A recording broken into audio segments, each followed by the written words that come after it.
Madek Rono.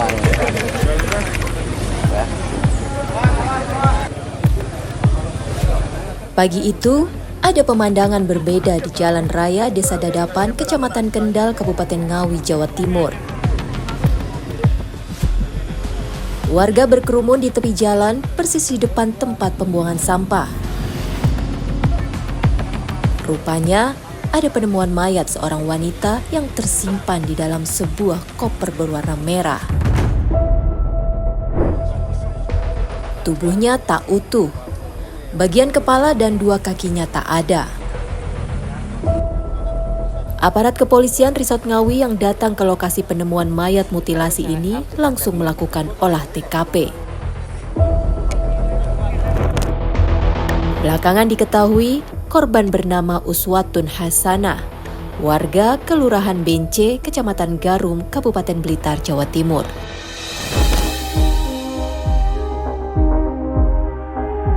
Untuk mengetahui lebih dalam kasus tewasnya Uswatun Hasanah, tim menyingkap tabir tiba di Desa Dadapan, Kabupaten Ngawi. Di tempat ini, kami bertemu dengan Andi Bangga, Kepala Desa Dadapan. Pak Andi, boleh minta tolong ditunjukin buat lokasi penemuan kopernya di mana Pak, titiknya Pak? Di sekitar sini Mbak, selokan sebelah pinggir sini.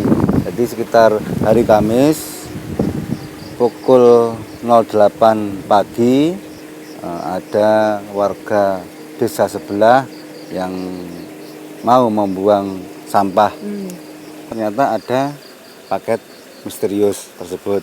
Paketnya agak besar sehingga beliaunya penasaran. Akhirnya dari Polres Ngawi bersama tim forensik juga ikut membuka isi koper tersebut. Ternyata berisi bed cover dan sepotong tubuh mayat perempuan.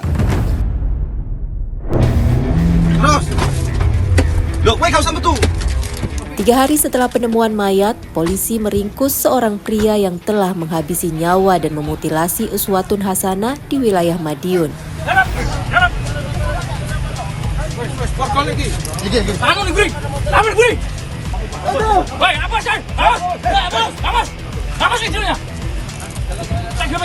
Rohmat Tri Hartanto alias Anto, nama pria ini.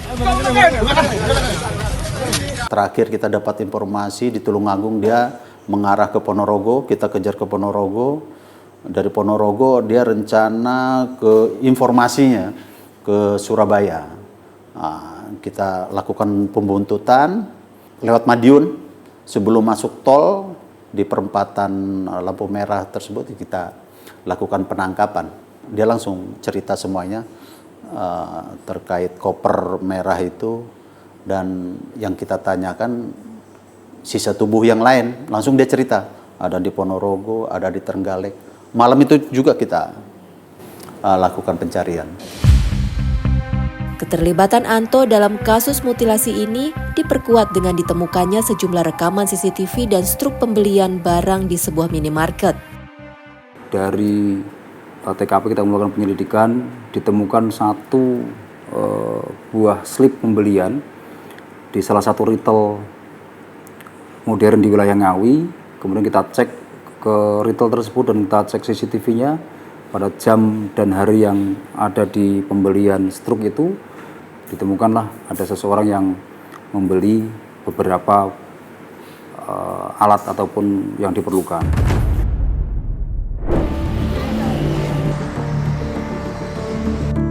Di kamar 301 Hotel Adi Surya Kediri inilah Anto mengeksekusi korban Uswatun Hasanah.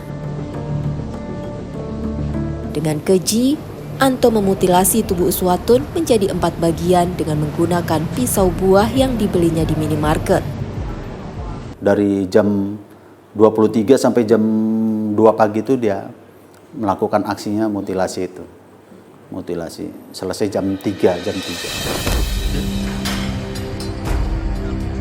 Dari keterangan Anto, polisi akhirnya menemukan potongan kedua kaki Uswatun di wilayah Ponorogo. Selanjutnya, polisi membawa Anto menuju wilayah Trenggalek untuk mencari bagian kepala Uswatun.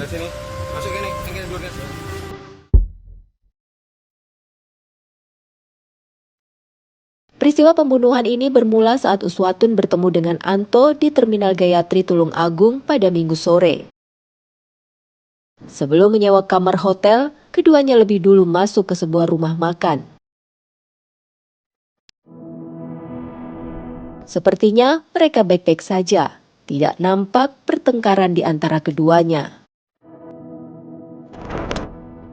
Sampai akhirnya mereka pergi menuju Hotel Adi Surya, Jalan Mayor Bismo, Kediri.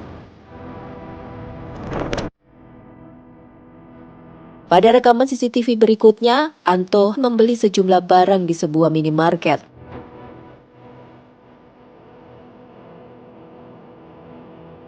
Salah satunya pisau buah yang digunakan untuk memutilasi Uswatun.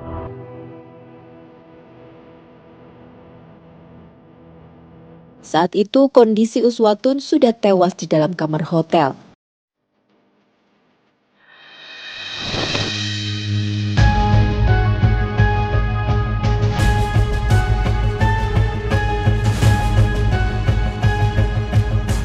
Potongan tubuh Uswatun yang sudah dimasukkan ke dalam koper ini hendak dibuang oleh Anto. Sementara itu, Maulana, kerabat Anto, hanya terlihat diam duduk di bangku depan kamar. Dari pengakuannya, Maulana tak tahu sama sekali apa isi koper yang diangkut oleh Anto.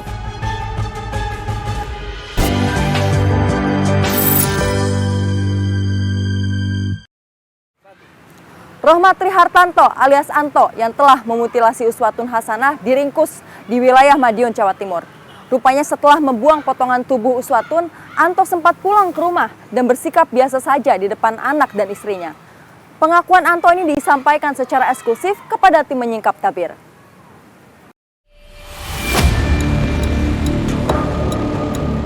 Rumah kosong ini sempat digunakan oleh Rohmat Trihartanto alias Anto untuk menyimpan potongan tubuh Uswatun Hasanah. Lokasinya di Dusun Banaran, Desa Gombang, Kecamatan Pakel, Tulung Agung, Jawa Timur, tak jauh dari tempat tinggal Anto dan keluarganya. Di rumah kosong inilah Anto membawa jasad korban Uswatun Hasanah yang telah dimutilasi di dalam koper sebelum akhirnya dibuang.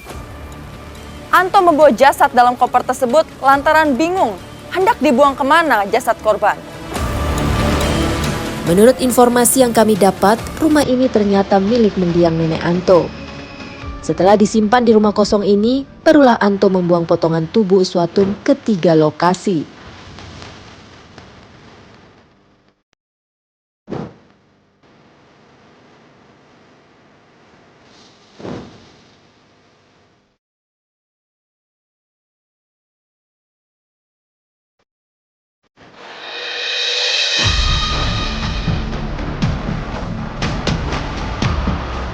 Anto kini sudah ditetapkan sebagai tersangka pembunuhan Uswatun Hasanah. Berdasarkan penyidikan polisi, ada 2 motif peristiwa pembunuhan ini. Yang pertama sakit hati, kemudian yang kedua cemburu. Sakit hatinya kenapa? Karena yang bersangkutan mendoakan putrinya, ya korban itu mendoakan putrinya supaya menjadi wanita yang nggak baik, kemudian menyuruh membunuh anak yang keduanya karena nggak senang yang bersangkutan saudara tersangka ini punya anak yang kedua. Kemudian yang kedua, sakit hati karena merasa sudah membiayai yang bersangkutan, namun mohon maaf korban ini sering memasukkan laki-laki ke tempat kosnya. Itu yang menjadi pemicu utama daripada sakit hati dan cemburunya tersangka terhadap korban. Akhir pekan kemarin, polisi juga sudah merampungkan pemeriksaan psikologi tersangka. Kita sudah lakukan pemeriksaan psikolog kepada tersangka. Hasil daripada yang dilakukan oleh psikolog, yang bersangkutan memiliki emosional yang sangat tinggi dan juga posesif, orangnya posesif. Secara eksklusif, sang penjagal Rohmat Trihartanto alias Anto blak-blakan soal kenapa ia tega berbuat keji kepada Uswatun Hasanah. Sebelum check-in mampir itu rumah makan dulu. Jadi sempat makan bareng dulu, habis makan langsung check-in. Nyampe hotel ya saya mandi dulu gitu, terus ya ngobrol-ngobrol gitu. Terus pada saat mau berhubungan itu tiba-tiba dia itu teringat anak saya yang nomor 2 gitu. Jadi cekcoknya itu di situ. Terus dia bilang kan gini, kalau seandainya istri saya itu nggak punya anak yang kedua, itu dia itu masih tujuannya itu saya gitu. Terus dengan adanya anak yang nomor 2 itu, dia itu sudah nggak mood, saya itu bukan tujuannya lagi gitu. Almarhum itu nggak terima istri saya punya anak lagi yang kedua itu. Terus nyumpahin anak kamu lo perempuan suatu saat jadi kurel gitu. Akhirnya saya emosi itu. Setelah itu saya panik, kok sudah nggak bernyawa gitu. Karena saking saya sudah panik, akhirnya itu saya berniat itu ngambil koper. Sebenarnya itu nggak ada niat mutilasi, karena saking saya panik, saking saya bingung, saya masukkan koper itu kan nggak muat. Itu sempat saya injek-injek biar muat, itu ternyata tetap nggak muat. Akhirnya itu saya potong itu.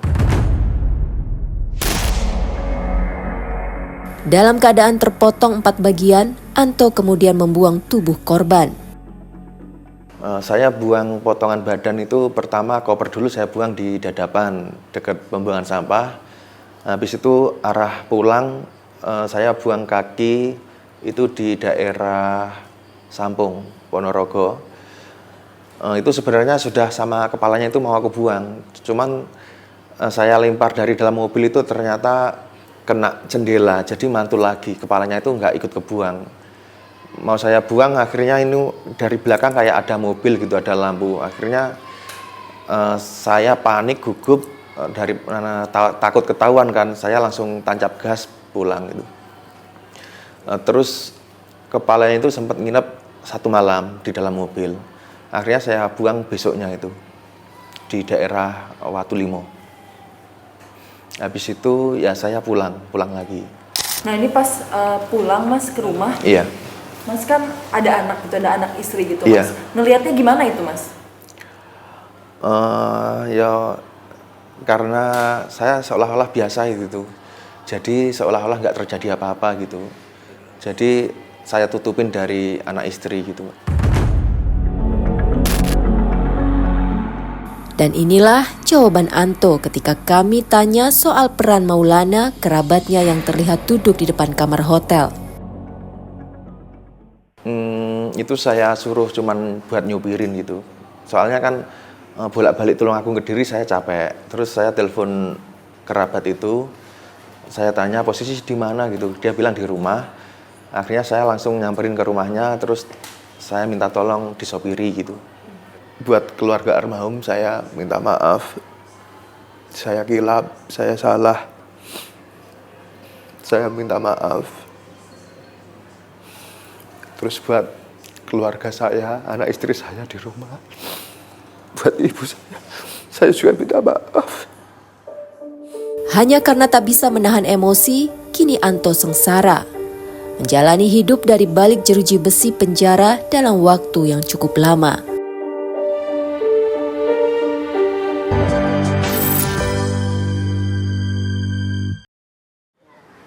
Sedikit demi sedikit Uswatun menyisihkan uang hasil kerjanya untuk membangun rumah. Tapi sayang, belum rampung rumah yang dikerjakan, Uswatun telah pergi untuk selamanya dengan cara yang cukup tragis.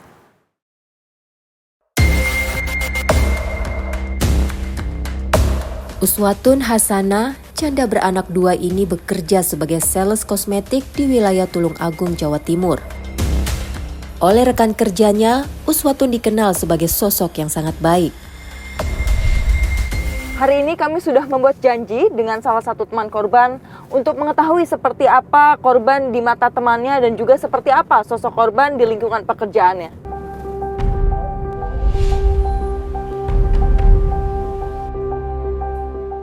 Kami sempat bertemu dengan Osin, rekan kerja korban di sebuah tempat makan di Tulungagung. Ya, selama ini Uswatun yang akrab disapa Ana oleh rekan kerjanya memang kos di Tulungagung. Di mata Osin, Uswatun merupakan sosok wanita yang tertutup. Ia jarang menceritakan kehidupan pribadinya kepada orang. Jadi untuk masalah pribadinya kurang banyak tahu. Cuma di kerjaan aja dia itu sosok yang baik. Dia itu kalau kerja itu nggak terlalu nuntut aneh-aneh, mau dapat rezeki berapapun dia juga nerima. Menurutku dia juga bukan tipe orang yang matre banget gitu loh, Kak. Saat disinggung apakah Uswatun pernah bercerita soal pria yang membuatnya kecewa, inilah jawaban Osin. Katanya sempat deket sama cowok, cuma ya kayak dia itu ngakunya awalnya itu ngakunya sudah pisah ranjang gitu loh, Pak.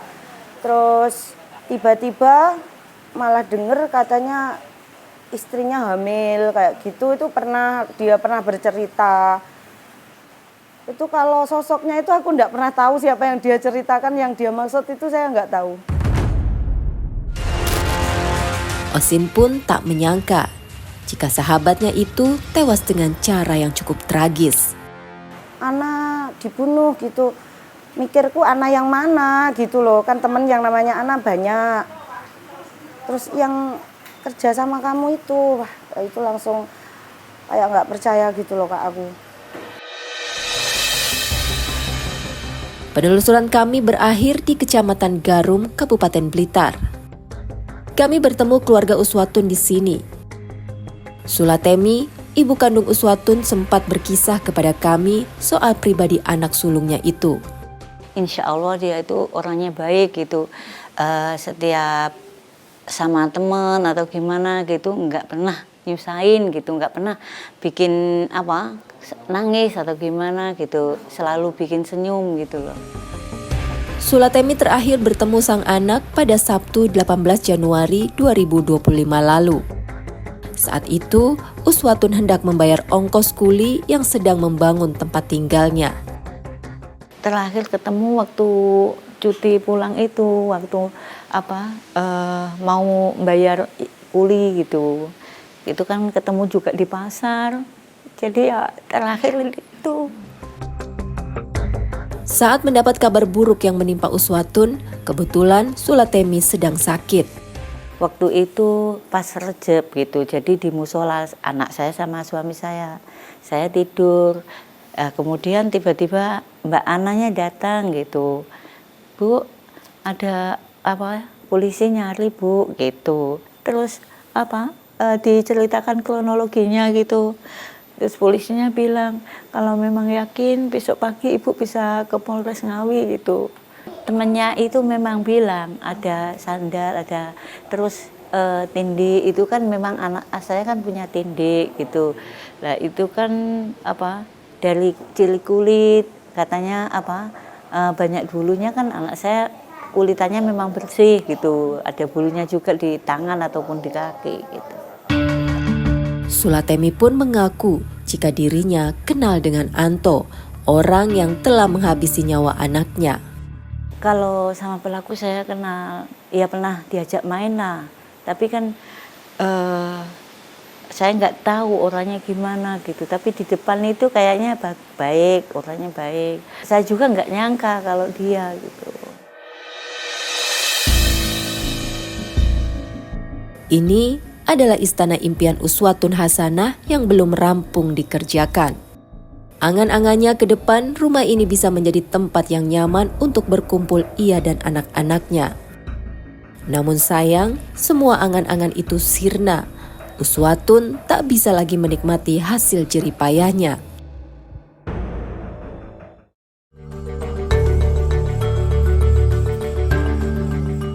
Uswatun Hasanah, wanita tangguh itu kini pergi untuk selamanya.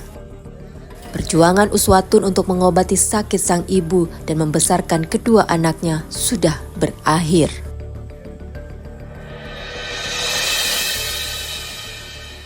Uswatun Hasanah, janda beranak dua yang tewas termutilasi, kini telah pergi untuk selamanya. Niat untuk membahagiakan anak dan orang tua dengan caranya kini telah pupus. Selamat jalan Uswatun, semoga bahagia di alam sana. Loh, kau sama tu?